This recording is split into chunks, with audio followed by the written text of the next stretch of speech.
es administrativo, como siempre. No, todo el mundo me oye, ¿verdad? No.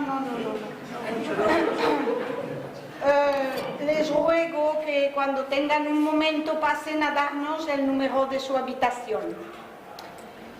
Y ya que hablamos de habitación, les digo que estoy desolada, que este año ha sido un caos total. Hemos tenido que cambiar, pero no es culpa mía, ¿eh? No es culpa mía, es culpa del hotel. Así que no me maldigáis.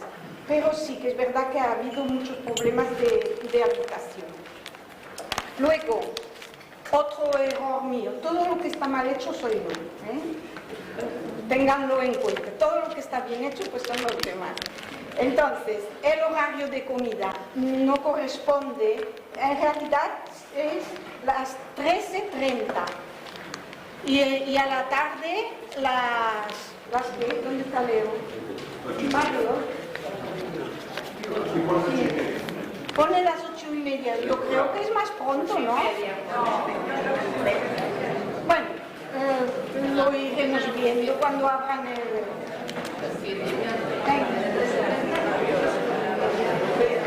13:30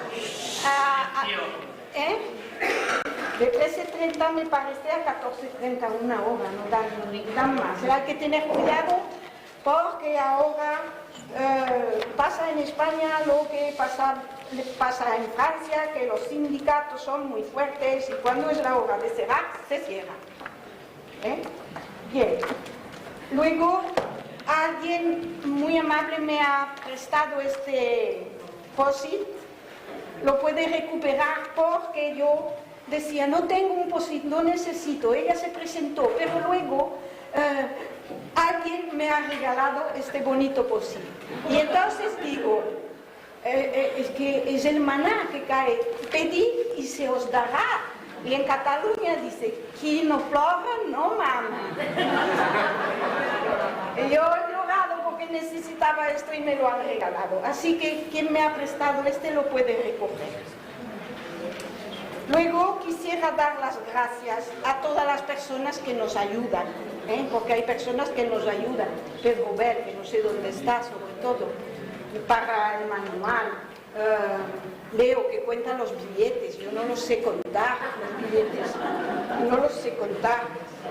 Y este año, bueno, hay muchas personas que no voy a nombrar y que ayudan, y particularmente este año me ha ayudado un joven que se llama Michael. ¿Dónde está Michael? ¿Dónde está Michael? Que te conozcamos, aquí, joven tan amable. Me ha ayudado muy bien. Muchísimo. Porque Gaspar Torres es tan valioso que no lo dejaban salir de Cuba. Y si no es por Michael que me ha asesorado, que el teléfono del consulado y esto, el otro, como tengo cierta edad, lo sabéis, ¿no? Que mi marido lo dice, que tengo edad. Yo más que tú. Pues se me hubiera hecho una montaña. Y Michael me ha ayudado mucho, le doy las gracias. Y aquí voy. Gaspar, claro, también sufría porque decía, no sé si voy a venir, porque no me dejan salir, pero finalmente lo dejaron salir. Y entonces Nilda y José lo fueron a recoger al aeropuerto. Y Gaspar, no te enfades conmigo, y Gaspar dijo, José, Nilda, cuando salí de Cuba, perdieron mi maleta, pero aquí estoy. La conocéis, ¿no? La manera. Bueno, pues aquí lo tenemos, ya veréis, es un encanto de persona. Bueno, esto está dicho. Sí. Luego, la excursión para ir a Saint Martin du Canigou. Algo fantástico, no os lo perdáis. Pero lo tengo que explicar, porque resulta que, ¿os acordáis que el año pasado os he dicho, iremos a ver el horno solar más grande del mundo después del de California? Hay un horno solar muy grande. Pero durante estos meses, las jerarquías mandadoras las jerarquías mandadoras han dicho que no, que es muy lejos, que si esto, que si aquello. Digo, José, por favor, que es muy mi pueblo. Y verán el horno solar y verán la casa donde he nacido. Y podemos poner una placa. Aquí nació la ex secretaria del ex secretario general. Y José dijo, Riqui, no le importa a nadie dónde has nacido. Oh, y vienen a varios que siempre están contra mía y dicen, no, Saint Martin du Canigou. Total, la excursión es para Saint Martin du Canigou, que es en Francia, está al lado de la ciudad fortificada que hemos visitado, que se llama Villefranche de Conflans. Es muy bonito. Y esto es una abadía donde hay una comunidad de beatos, o sea, la beatitud, como queriendo decir la felicidad suprema. Es una abadía que está a 1100 metros, que se construyó en el año 1005. No les voy a dar explicaciones porque tendremos una guía. Lo habéis visto en el programa, está en un pico, Pináculo. Más que un pináculo, media montaña. Bueno. Y entonces, durante muchos años subían, porque en invierno está todo nevado, subían con un ascensor de estos manual. Si habéis visto la película, Los hombres voladores. Los hombres águilas. Los hombres águilas, no, tampoco. ¿No? Con James Coburn, cuando empezó la moda de las... Delta. De las alas delta. ¿Os acordáis de esta película que viene James Coburn y se depositan allí encima de la abadía donde había un niño que había sido capturado, etc. Bueno, pues esto lo recuerda.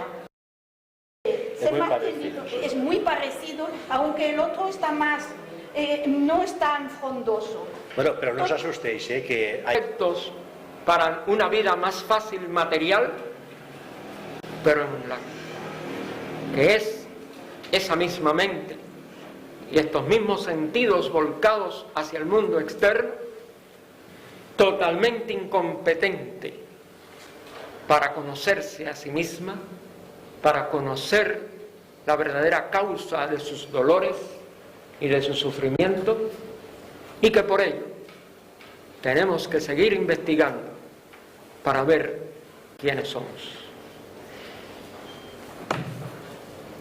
Mañana vamos a tratar de dar un segundo paso a través precisamente de ver si el conocimiento teosófico que nos informa sobre la verdadera naturaleza del hombre es capaz de llevarnos hacia una direccionalidad de la misma mente que eventualmente nos haga trascender sus propias limitaciones.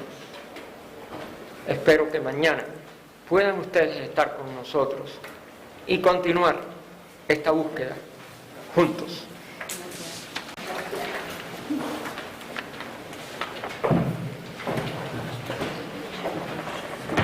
Bueno, tengo que agradecer en nombre de todos vosotros esta participación. Gracias. De nuestro hermano Gaspar Torres. Ahora yo quisiera preguntaros, siéntate. Quisiera preguntaros, ¿qué preferís? ¿Hacer grupos de estudio o hacer directamente preguntas si él lo acepta? Yo sí. Él lo acepta. Yo no rechazo nada. Los grupos de estudio sabéis que se pierde mucho tiempo y mucho ruido. Están muy bien, pero claro, después hay que aportar el trabajo de lo que se ha hecho.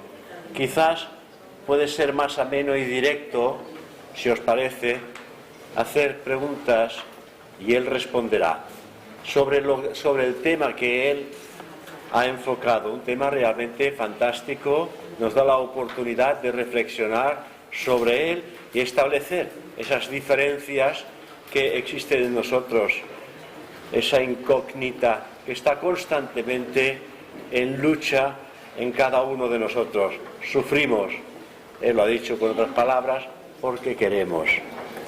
Bien, ¿qué os parece? ¿Preguntas y respuestas o preferís hacer grupos de estudio? ¿Cómo? Preguntas y respuestas. Que levanten la mano primero los que están en preguntas y respuestas. Bueno, eso, dice él, que levante la mano los de preguntas y respuestas. ¿Preguntas y respuestas? Creo que sí, es la mayoría. Es la mayoría. Parece que es la mayoría, ¿no? ¿Lo veis así? ¿Estáis con...? Haremos... ¿Cuánto? ¿De qué tiempo? Un cuarto de hora, ¿va bien? De preguntas y respuestas, para que podáis lavaros las manos, ir a la playa una horita y volver. ¿Os parece bien? Un cuarto de hora de preguntas y respuestas. ¿Quién quiere hacer? Por favor. ¿Quién quiere hacer la primera pregunta?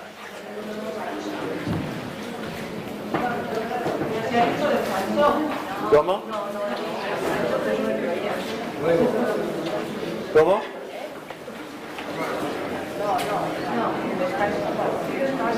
¿Descanso?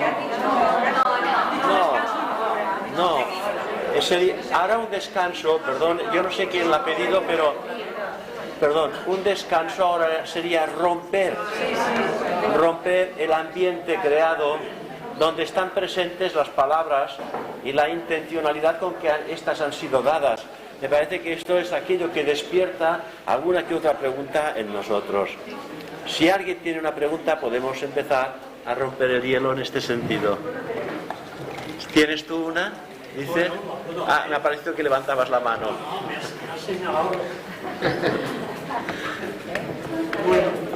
Mire. Ay. Ah, bueno, él va a empezar y después usted. Es verdad, Por favor. que existe una lucha entre el espíritu y la materia. Es verdad que tienen que ir para evolucionar, tienen que ir, pues, como si dijéramos, de la mano. Ni el espíritu puede subyugar a la materia, ni la materia al espíritu. Tienen que ir de la mano. Pero dentro de las enseñanzas teosóficas, se nos dice que hay que construir un puente, para ir de lo profano a lo espiritual. Ese puente que está establecido dentro de la enseñanza teosófica se llama Antecalana. Y ese es el que tenemos que construir para ir de la materia al espíritu y de la materia del espíritu a la materia. Puede decirnos, si quieres, algo sobre ese puente. Bien, requeriría casi que una conferencia, pero vamos a tratar de dar algunas ideas. Esta conexión entre el yo material y el yo espiritual no es posible mientras el yo material permanece ilusamente considerándose a sí mismo como un yo separado. Esa es la gran dificultad. Kamamanas centra todos sus propósitos, deseos, etcétera, en el nivel de satisfacción separada. Nunca puede, por tanto, establecer un nexo con el yo espiritual que sabe y siente y realiza la unidad de vida. Por ello es que si la personalidad no es capaz de disolver su egoísmo, no puede dar ningún paso hacia la consecución de la construcción de la Antakarana. No puede lo separado relacionarse con lo que es consciente de lo divino y de lo uno, porque su misma soberbia, su misma creencia de que es un ser separado, que como separado no existe, es un maya, es una ilusión. Taine, en su libro El hombre, Dios y el universo, es quien yo creo que desde el punto de vista al menos de los que tenemos una mente que nos gusta cierto tipo de comprobación científica, vamos a decir, es el único autor teosófico que lo ha tratado de demostrar amparándose en los niveles de las ciencias matemáticas, de la ciencia física. Recuerden los ejemplos que hay, los que hayan leído este libro, sobre la luz blanca, la luz de colores, etcétera. No son dos luces, no son dos cosas diferentes, es la misma luz, traspasando nada más que un prisma. Pues bien, mientras el ser que está manifestándose hoy como persona no reconozca la necesidad de destruir su sentido de separatividad y su equivocada expresión separada, y no empiece a experimentar en constante búsqueda cómo él puede comprobar en el nivel a pesar de los cuerpos separados, de las mentes que piensan distintas, de los sentimientos que son a veces contrapuestos, cómo él puede sentir la unidad. Mientras no llegue a sentir esa unidad, no puede construir el Antakarana. El Antakarana depende enteramente del abandono de la persona, de su sentido de separación. El Antakarana es el estado de conciencia que reunifica los que parecen entidades diferentes y trasciende, por tanto, el maya ilusorio de separatividad. No hay nunca verdadera separación. Eso lo vamos a ver en una de las etapas de nuestros encuentros aquí. No lo quiero por eso ahondar ahora, pero estén atentos porque, bueno, nosotros haremos ya la salvedad. El hecho verdadero es que nada más que una serie de percepciones aparentemente distintas usurpan en nosotros la realidad y las consideramos como reales. No lo son. Son la forma en que los estímulos despiertan a nuestra vida en estos niveles inferiores, pero siguen siendo la misma unidad. Cuando el ser humano se propone buscarlo y sentirlo, lo comprueba, pero tiene que perseverar. Por eso decía Rada en su intervención en el año 90 en Naarden, tenemos que de verdad perseverar en esta búsqueda de esta realidad y de esta unidad en nosotros, y que es la esencia de nosotros aún como expresión personal, lo que está dormida. Tenemos que despertar, o más bien redespertar. Recuerden que nosotros no tenemos ningún conocimiento, nosotros nada más que recordamos lo que al encarnar hemos olvidado. En los griegos, en la parte mitológica, era el símbolo del leteo. Pasábamos por el río del leteo, decían los griegos, o las almas pasaban por el río del leteo antes de venir a la tierra y olvidaban lo que eran. Eso somos nosotros, hemos olvidado, tenemos que recordar. Y para ello tenemos que hacer de verdad una investigación profunda en todo lo que se mueve en nuestro ser, en cada movimiento de nuestra mente, en cada movimiento de nuestros sentimientos, hasta que descubramos que seguimos siendo uno, que no somos muchos. No sé si responde. La señora. Diga. A ver, pregunta, o sea, lo psíquico sería igual al psiquismo que realmente esto, y si las experiencias que una persona pueda tener pertenecen a este grupo. En el nivel actual de evolución humana, toda experiencia separada de una persona que precisamente muchas veces lo que le hace sentirse muy orgullosa porque los demás no la tienen, son experiencias psíquicas, sean ya nada más que del nivel emocional, astral, como le llamamos en teosofía, o del nivel ocámico, para usar la terminología más antigua de Blavatsky. No soy en esto preferente a ninguna terminología, para mí todas son válidas. La cosa es que comprendamos a qué nos estamos refiriendo. O el nivel mental inferior, en que también estamos separados. La mente inferior también es orgullosa.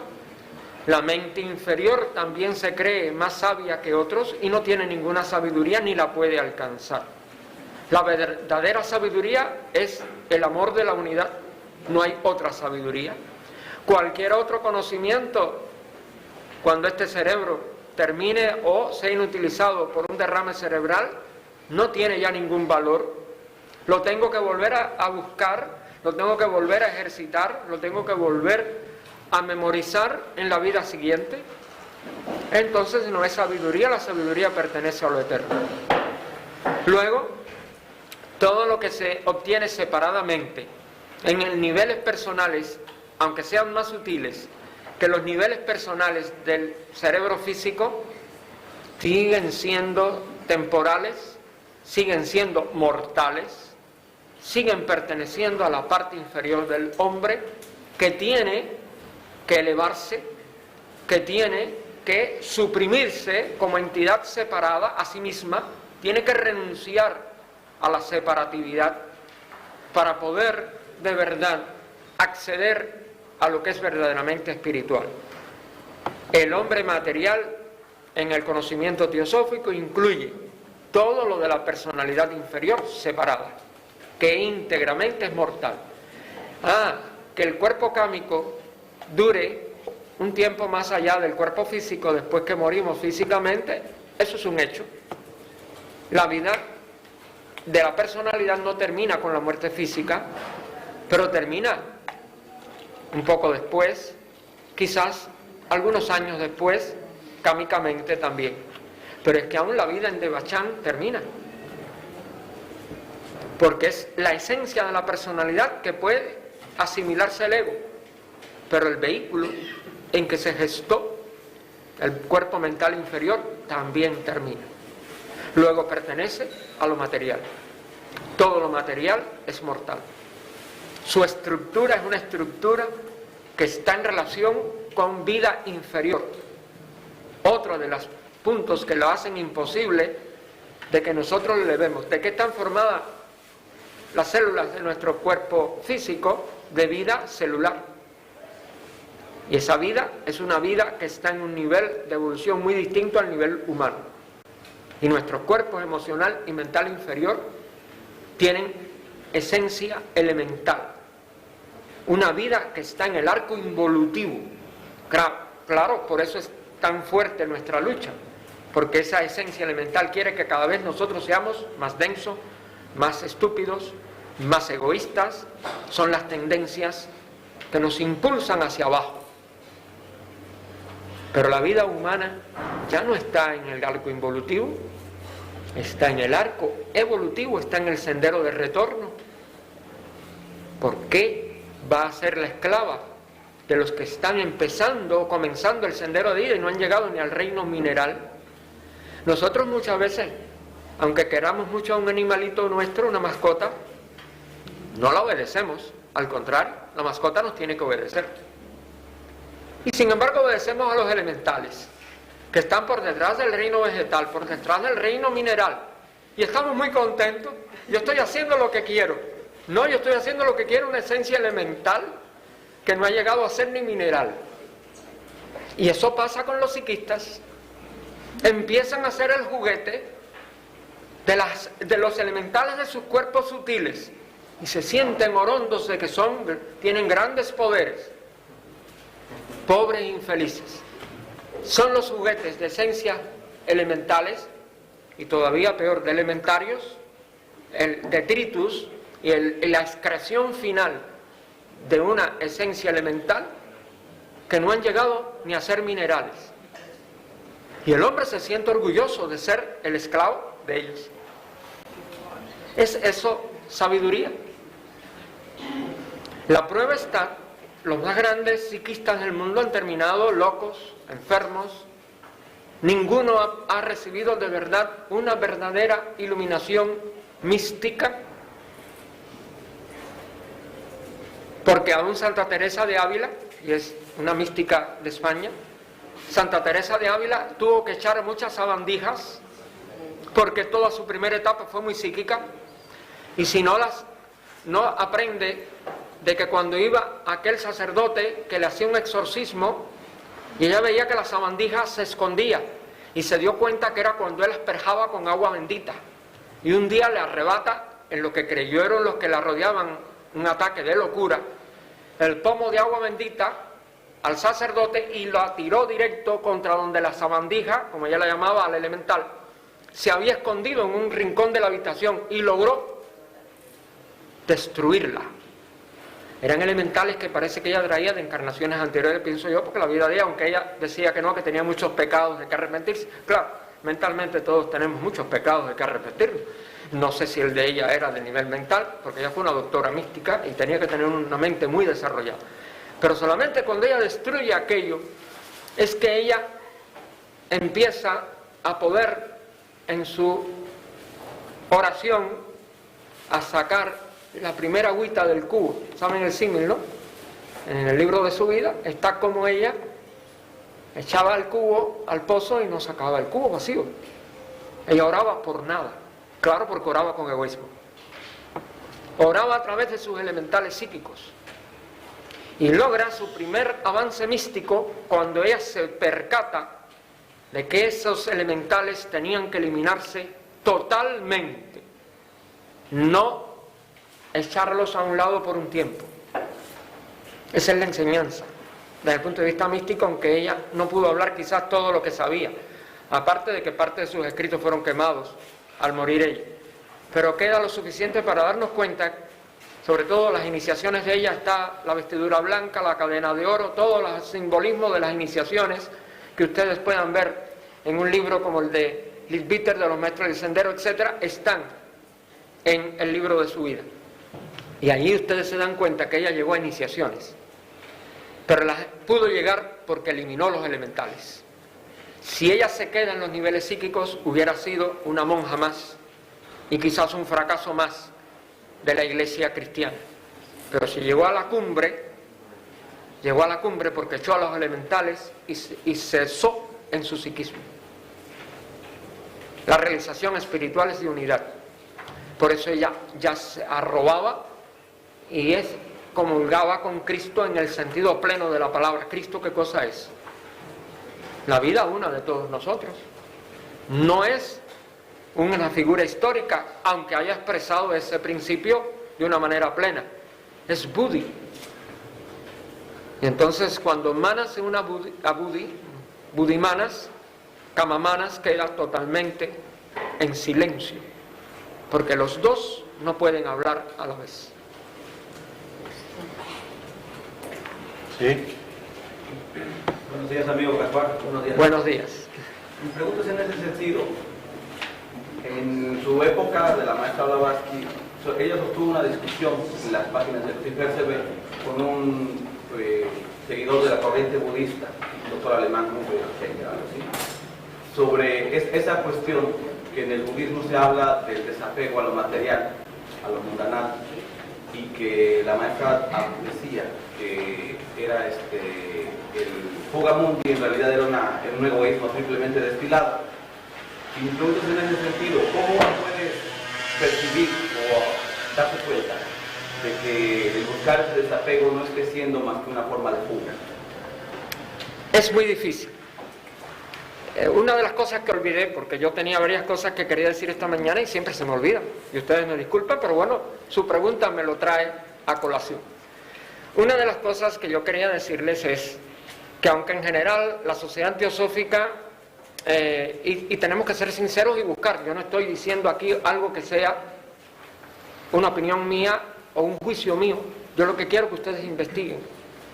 Aunque predomina y parece que las enseñanzas teosóficas dirigen la atención preferente del miembro de la sociedad a permanecer en el mundo, a buscar la realidad en el mundo, aunque no según el mundo, hay una excepción muy, pero muy egregia, muy, pero muy respetable y que sin embargo renunció al mundo, que es el caso de Damodar Mavalankar.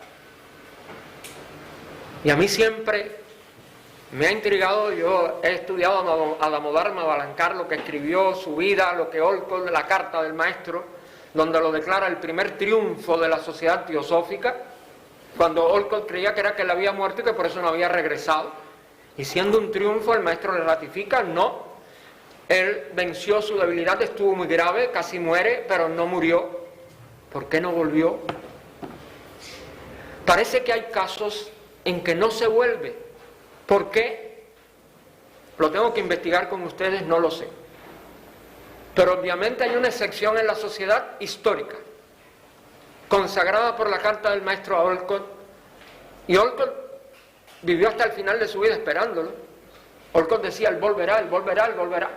Olcott tampoco confió en que eso fuera definitivo. Obviamente no regresó, porque ya no puede, al no ser que sea un adepto, su cuerpo físico no puede estar vivo. Pero Olcott sí esperaba, porque él era un cuerpo mucho más joven que el cuerpo de Olcott. Sin embargo, no vuelve. Entonces, ¿por qué hay casos en que los mismos maestros lo declaran un éxito y sin embargo salió del mundo totalmente? Porque Blavatsky estuvo en el Tíbet varios años y regresó al servicio a la humanidad. Pero obviamente el caso de Damodar no. Luego, yo creo que toda excepción confirma la regla. La regla debe de ser ayudar a la humanidad, seguir en el mundo. Quizás haya alguna encarnación en que por alguna circunstancia o algún desarrollo específico que es necesario en esa específica encarnación se haga renunciando a todo lo del mundo. Pero en general, indudablemente, que aún los mismos maestros cuando escriben sobre el budismo dicen, el budismo, quitándole los fanatismos que toda organización y tradición humana les va acumulando y les va adicionando, es indudablemente que pura filosofía esotérica, porque no han sido sus escrituras dañadas como fueron los Vedas, como han sido el Antiguo, el Nuevo Testamento, etcétera, adulterados por intereses o fanatismos o la mezcla de ambos de los seguidores que en esa línea religiosa o filosófica humanamente después alteró la instrucción original.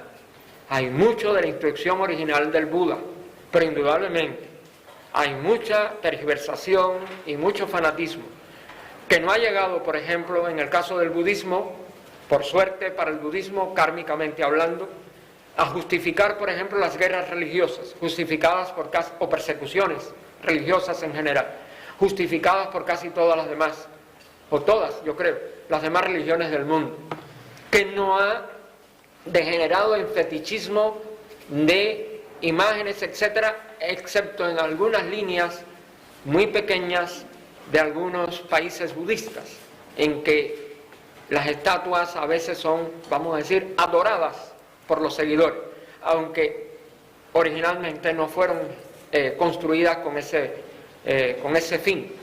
Pero bueno, de todas maneras,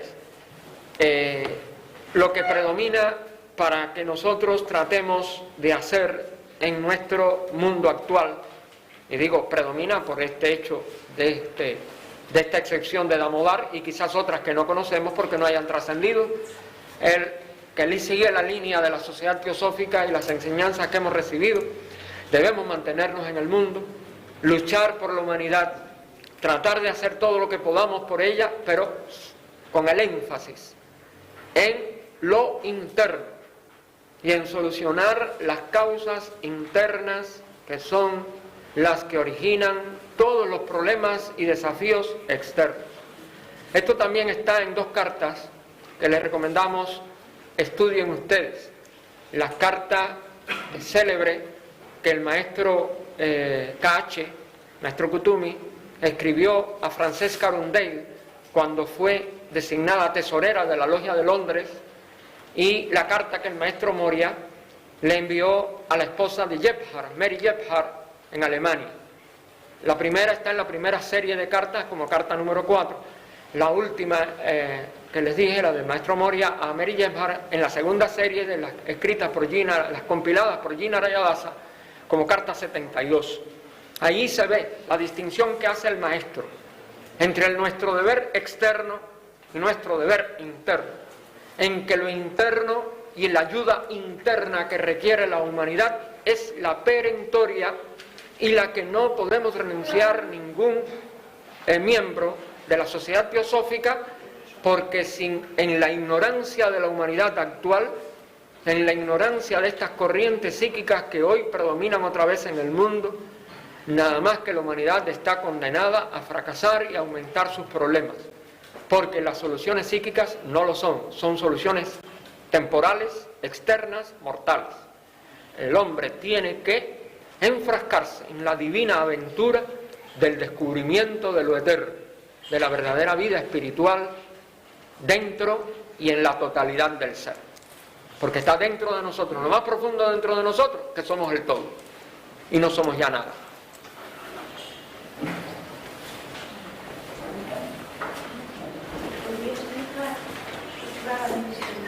Cuando dice usted volver a la humanidad, ¿en qué sentido lo está diciendo? ¿El físico, psíquico,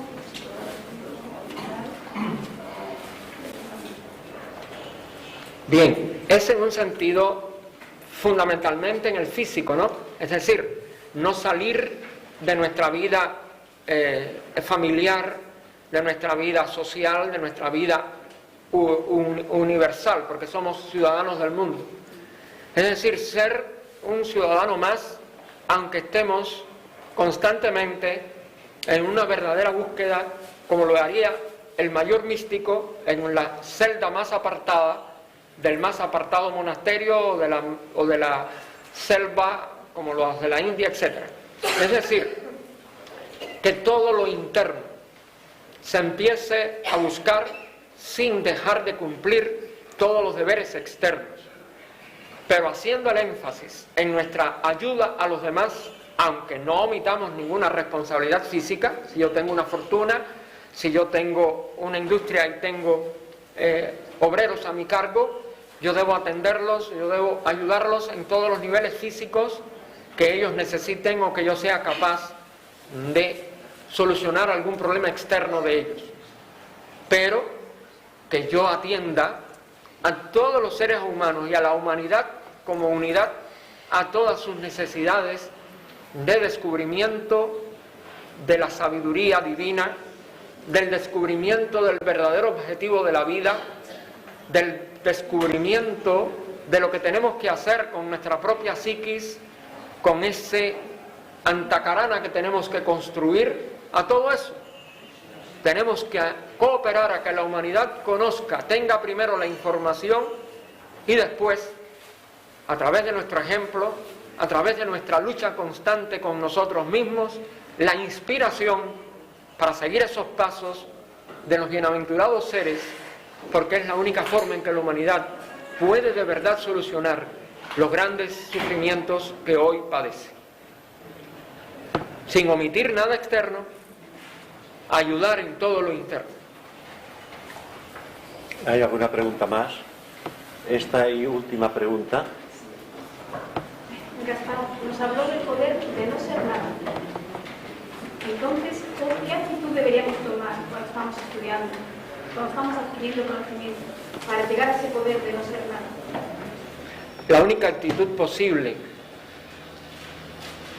cuando uno de verdad se sitúa correctamente en la verdadera perspectiva de lo que es capaz el estudio informativo, cuando leemos libros, cuando intercambiamos conceptos con la palabra hablada, que es una expresión de la mente.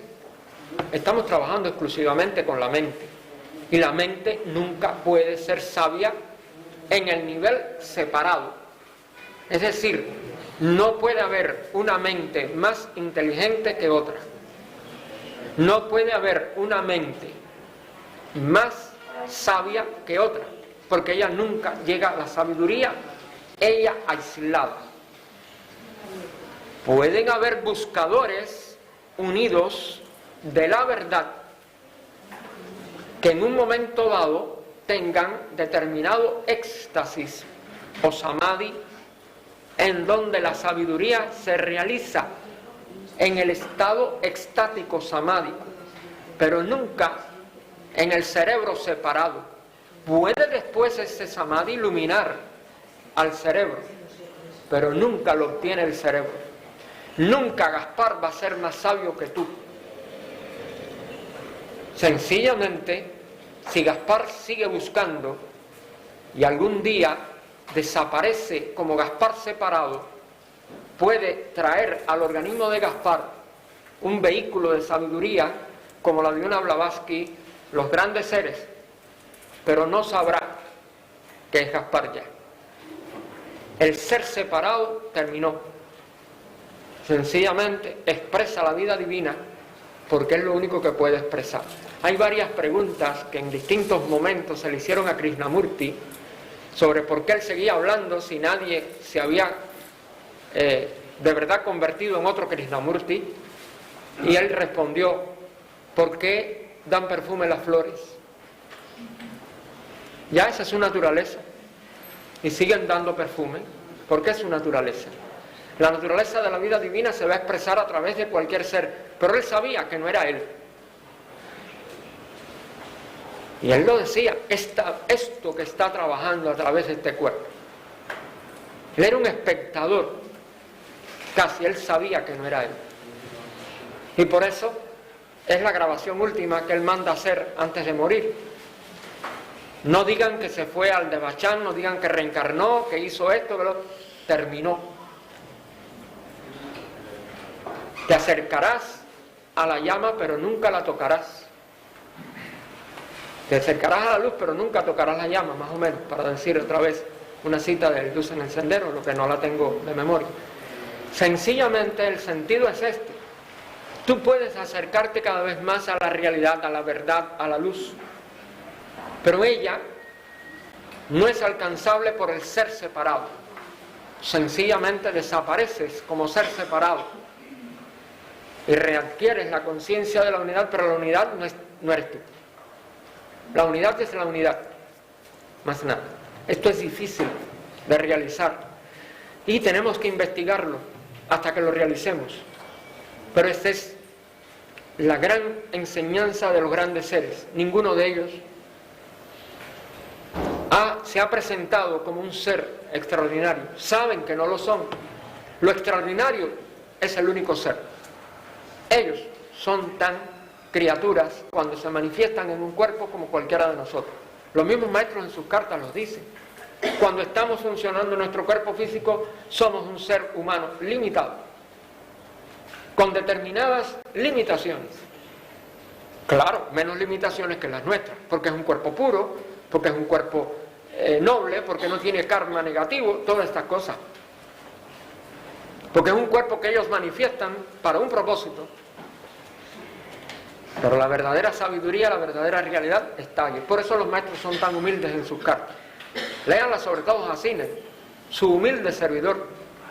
Le llamaba Sahib, como hacían los hindúes de aquellos momentos, los indios de aquellos momentos, a los dueños británicos. Y él no consideraba que Cine fuera su dueño, pero él se le manifestaba con la misma humildad. El humilde escritor de estas líneas. Léanlo en las cartas. Penétrense de esa humildad con que ellos como seres físicos hacían estas misivas. Nunca con un orgullo. Cuando hablaban de la sabiduría, cuando hablaban de esa comprobación que la serie ininterrumpida de adeptos habían hecho, es donde único ustedes pueden ver algo, en donde hay como cierta majestad. Pero cuando era el corresponsal, su humilde servidor. Seguían siendo tan humildes como cualquier otro buscador. Bueno, me parece que hemos tenido unas respuestas muy ilustradoras y a mí me gustaría decir un par de cosillas respaldando la pregunta de la hermana que acaba de hacer, que a mí también me ha llamado la atención, y he trabajado y he buceado sobre ese particular cuando dice que el poder del espíritu, de la sabiduría, del espíritu, del yo superior, es el poder de la nada. Eso a veces da que pensar, pero yo recuerdo haber encontrado en alguna que otra ocasión otra frase que dice: llega un momento en que el estudiante tiene que empezar a desaprender todo lo aprendido, lo cual parece que nos está llevando en esa línea. Tenemos entre nosotros una hermana que todos conocéis, que es Mati, que ella está escribiendo un libro cuyo título le da El sabor de la nada. Es decir, esa nada que lo es todo. Esa nada en que no tiene necesidad de ningún tipo de conocimiento, porque lo es todo. ¿Qué conocimiento le hace aquello que lo es todo? Ninguno.